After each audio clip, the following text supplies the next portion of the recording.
Welcome to Wedding Day Podcast with your hosts, Sonja Babich, CEO of Iron Diamond Media, a leading wedding resource featuring 7 localized wedding brands across the country. Hi everybody, Sonja Babich here with Wedding Day Podcast. My co-host today is Brooke Beise, publisher of Nebraska Wedding Day and Minnesota Bride.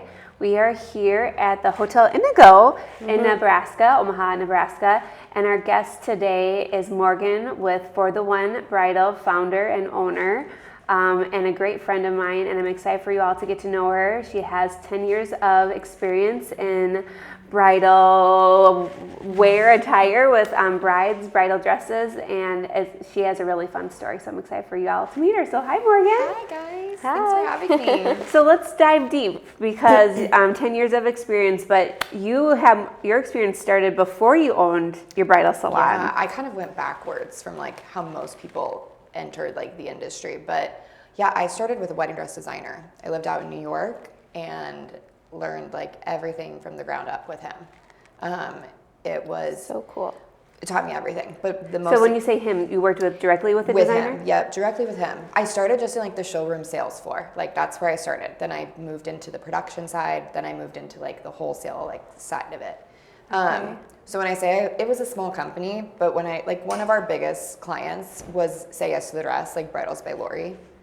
So it was like we were small but mighty. We did a lot. Love that. But yeah, I learned a lot like with them. I just started in the showroom, went boom, boom, boom. And I'm so thankful for that experience, because that's what led me to, on the wholesale side, traveling. I traveled to different bridal stores all across the U.S. Can I tell the story? Like, yes. I literally had a best of in California, and I don't even know how it transpired. And I mentioned your name, and she knew who you were, and it was this bridal boutique store in Orange County. Yes, which is funny because she came from a store in Cincinnati. Like, I met her at the store in Cincinnati, but then I also know the store that she was at Orange County. But yeah, a lot of connections were made like in those years, but also like a lot of like when I traveled and went to these different stores, I'd be like, I just would always keep like a mental notebook. Like, if I ever open my store one day, like, I want to do that, or I'm not going to do that, or this is a really well-oiled machine, I'm taking notes. Or like, I'd have other owners that I was like really inspired by. And so yeah, it was a very that's amazing. Laid the groundwork for opening a store and really honing in and making it what I want. But I feel like I had a front row seat that most people don't have when they get into like this passion. So I feel like that made me slightly unique when I was ready to like open my own store. It's giving like a movie. Like when you're like a little girl, that's like, I mean, it's like a fairy tale, right? Yeah. Like that's so fun. When I first opened, my girlfriends were like, oh my gosh, it's like Parent Trap. Yeah. You're like, you're the mom. Like, your little girls are so lucky. I'm like, yeah, I hope that they'll probably be the biggest tomboys, but. That usually is the case, right? Because it's such a feminine industry. But what was the moment that you realized you were ready to open your store? Yeah, so my husband and I got married in 2020, which was a very like testing year. Shout out to all the 2020 COVID brides. Yeah. But shortly after we got married, we kind of knew it was like time to pivot. I was still traveling a lot for work. I was going everywhere all the time, and so was he. And it was, we just kind of knew like, let's leave, let's do it. So we started looking for a space. Plant some roots, yeah. Yes, we were ready because we knew we're both from Nebraska originally. Yeah. And we just knew like this is where we want to stay put here. So yeah, it was kind of just like a aha moment one day. We're like, all right, let's do it. How does someone with your experience decide what to wear to their own wedding? Oh you got married in 2020. How do you decide that? I think I asked you that too. I'm like, how are you going to decide? And it's like the worst because brides ask me all the time, how did you decide? I'm like, okay, I'm an exception. Yeah. But no, it was so hard because I was working for the wedding dress designer at the time, and he so graciously was going to make my dresses, plural. Yeah, of course. But it was like so much pressure because I feel like I had such an appreciation for everything. Yeah. That I couldn't like pick. And I also felt this like immense sense of pressure to wow people. Exactly. And I waited till the last minute because like trends. And I knew how quickly I could get one if I needed to. I had some connections. But I waited till the last minute, and finally I went on a trunk show with the designer that I worked for. And it was him and I together, and he was like, we're doing this today. You're going to figure this out. So it was very unconventional in the sense of like, it wasn't, my mom wasn't there, my sister wasn't there, but they all like wanted to be surprised as well. Like they were like waiting for that moment. And so, yeah, he made me try on a bunch of dresses from like his newest collection, and we kind of pieced and tweaked what we wanted to. I ended up going with something like super traditional and classic. Like I wore a very full A-line, kind of that scoop neck. It's 5 years later, I still love my dress. Like wouldn't change it. And I hear lots of different comments about like brides that come in or like friends of, and they're like, oh, if I would have changed my dress or whatever. I'm like, oh, I'm so happy I don't feel that way. Yeah. But I tried on sparkle, I tried on lace, I tried to make everything work because I just wanted to be like, wow, everyone. But no, I stuck with a very traditional and classic, which I feel like is very much me, and it's very much my store. Like that translates through. I feel like I think anybody in the wedding industry is so picky when it comes to like their dress, because they see so many dresses, and they're like, oh, I don't want to do rouging or whatever mermaid, whatever was the trend was. Yes, it's like almost. It is a challenge to be like, I don't want to look like the typical bride. And it's not saying that in a sense of like being disrespectful, but you just want to feel different because you see it every day. All the time. You're like immersed in it. It's your whole life. Yeah. So you want something that's totally different, which we hear from like every bride that comes in. Like, I want something different or whatever, but I'm like, it all boils down to what you feel the best in. I remember I was the exact same. It was the last dress, and it felt safe, like an A-line. I'm like, really? Yes. No. And it was almost emotional of like, no. Yes. No, but I've never seen it before. So then I was like, I guess this is it. I know. You do. You like have this like, you're like, I feel good in this. I can see myself getting married in this. Let's go. Like, okay, so I really want to talk about like, they're the brides when they are in the changing room and they're almost having that panic attack, like the pressure, like you're saying, like having that perfect dress. How do you help that moment with them? Well, it's definitely like intensified because you're in a very vulnerable state because you're also undressing in front of somebody that you've never met before. So it's definitely a lot. And like, you can see it sometimes if someone kind of is starting to spiral and it's like, okay, let's just like go back to the basics. Let's like let's calm down. Maybe it's the group that's with them. Maybe we need to like revisit this later. Sometimes I honestly like suggest if that's what's happening and we're like not feeling great about this right now, they're spiraling. I'm like, let's reschedule. Let's come back and like, let's do something. Maybe a lot of times it's the group is what dictates that.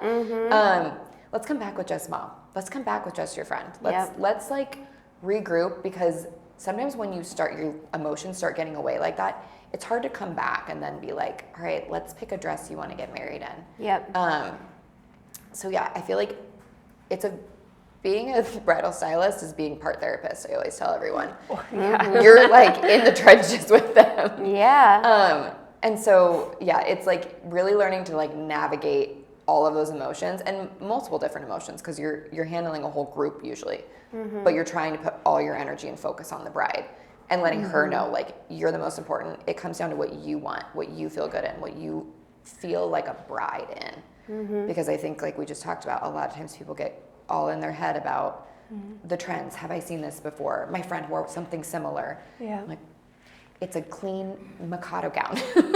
I know you think that it looks like your friend's, but I promise you it's different. And you will make it your own. I'm like, the person in the dress is truly the art piece. 100%. And that's what we want to try to highlight. We're highlighting you. We don't want everyone to just focus on the dress. Like, you should be the focus. How you sparkle in it. Yes, 100%. But yeah, people get very in their head sometimes about things. What about the brides that are like they're chatty Cathys and then they're just not actually communicating what they want? That has to be the hardest client. The 100%. Well, it's the or not speaking. Or when they're not speaking, you're just like pulling information out of them. It's a lot of like buzzwords that you're trying to like do. And a lot of times what we do is like, how about this one compared to the last one? And then sometimes that opens up a door and they're like, well, on the last one, I liked this. And on this one, I don't like this and this and this. And it's like, okay. And we're doing like mental gymnastics in our head, like thinking of all the rest of our inventory to try to like pull for them. But yeah, sometimes there's ones that are chatty Cathys, but they're really not saying it. And you're like, okay, so do we like it? So when a bride comes into the store, like for the first appointment, is there like a little onboarding that you do before the process starts? Yeah, absolutely. Our process is, I feel like makes us a little bit unique. We really try to like spend some time with you before we like just go to town and start putting you in dresses. We try to get to know you, a little bit about your style, your wedding.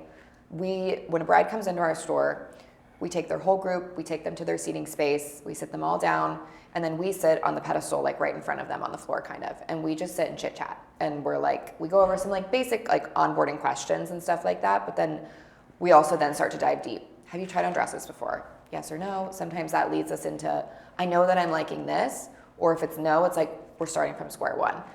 And that just like helps us train our brain. Like seriously, before you've even answered that question, we're like already like picking out based on like body style, all that stuff. We're like, she'd look good in this, she'd look good in that. And so now I gotta ask, what do you prefer, first timer or gone to a store before? Gosh, you know, 3 years ago, I probably would have said first timer, but now the way that shopping has changed a little bit, I'm like, I kind of like when they have one store under their belt. Yeah. It gets all those like jitters out of the way, like, and you can really take it seriously.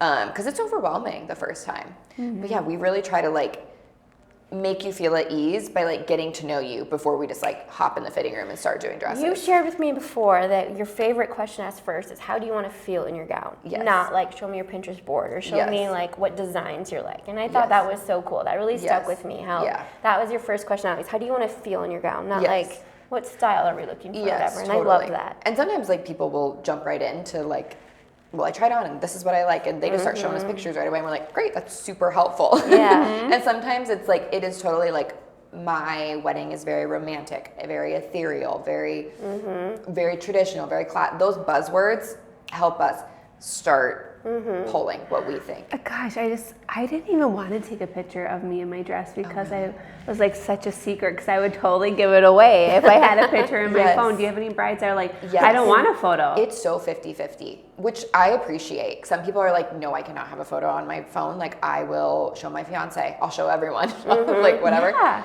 And then sometimes brides want, I mean, I had a bride this weekend. She had her Canon camera. Like, she was like, take every picture. Yeah. Or probably doing their reels to Yes. have post-wedding. Totally, exactly. Like creating the content already, like the TikTok of come with me when I went dress shopping kind of thing. So Yeah. it's so hit or miss. It's one or the other, which is like, That's funny. that's why I kind of love this like generation of brides, because they keep you on your toes. They're very different. I love that. Yeah, it's fun.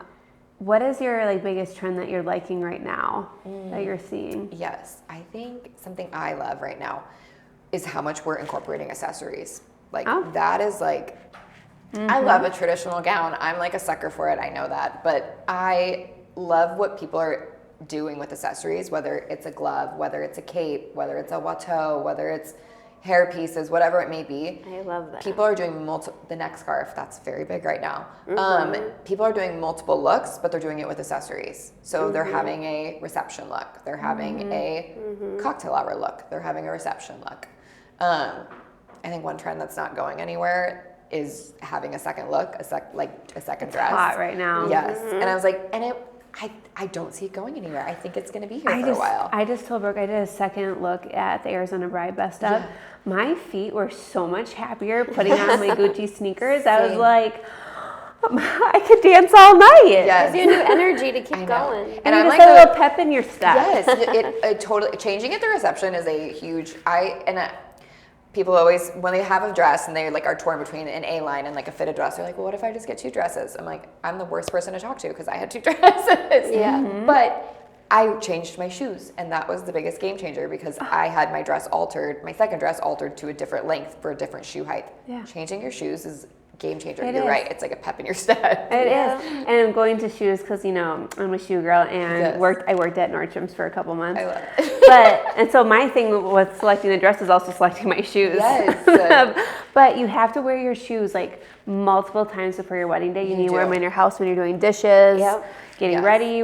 Like Break 'em in. You got to break them in. You have Yes. to wear them like so they're molded to your foot. Don't let the first day you wear them be your wedding day because No. it is a long day. And even like you don't someone- want to remember your feet hurting on your wedding day. You want to feel how good you felt on your wedding day. Exactly. And I feel like I thought I was someone who was like conditioned to heels. So I was like, it's not going to be that big of a deal. I wore them a couple times. No, I was like dying. I was so ready to put on my, I changed before cocktail hour. I was like so ready to get in my other dress. But. Yeah, but that's why the second look is fun, or the third look, just get the sneakers on. It's okay. Yes, no, totally. But yeah, people, that is something that I don't see that going anywhere. I think that that's a trend that will stay for a while. I also think bringing in some of those designer pieces are more popular too. Yes. Like we had an Instagram or Insta post, like I'm pretty sure she had a Gucci necklace. Like that was a big focal point with her dress. Yes, like a statement. And the purse and the shoes. Yes. Like the Loeffler, like your baby blue shoes. Yes, the Loeffler Randall.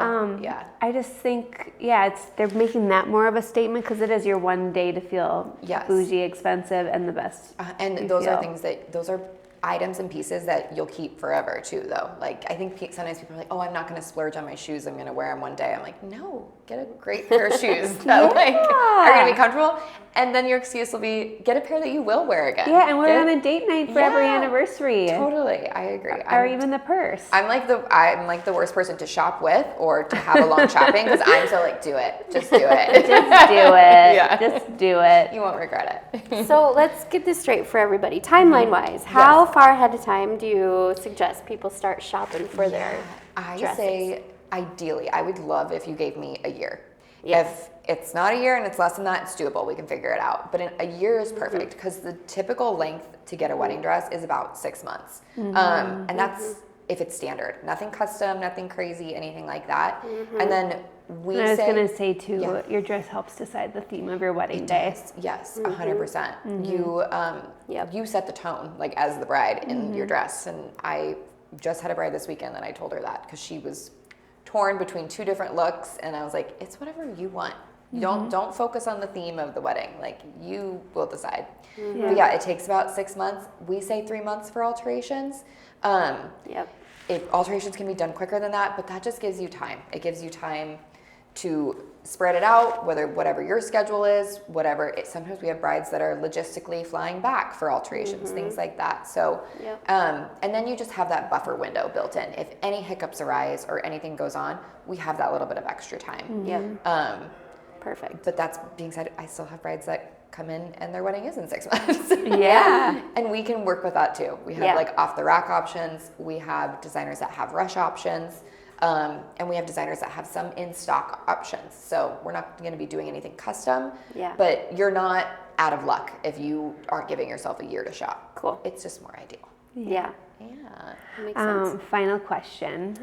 What is the one advice you would give to any bride out there going into their first appointment to help them set them up for success? Oh my gosh, Okay, well this might be like a couple pieces of advice, but my biggest piece of advice is bring your VIPs. Bring your most important people, the people that are going to lift you up that day. Don't bring the people that, if it's somebody that you're like, I feel like I have to invite her, don't invite her.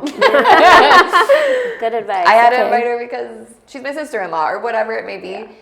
That helps set your tone for the day so much because we're here to help you find your dress and we'll take care of that part. Your group is what is also going to be part of this and going to be very instrumental.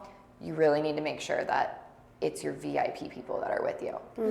But otherwise, I would say do a little bit of research, have a little bit of an idea. It is helpful because it helps us either get rid of it right away or it helps us lean into it more. What else would I say?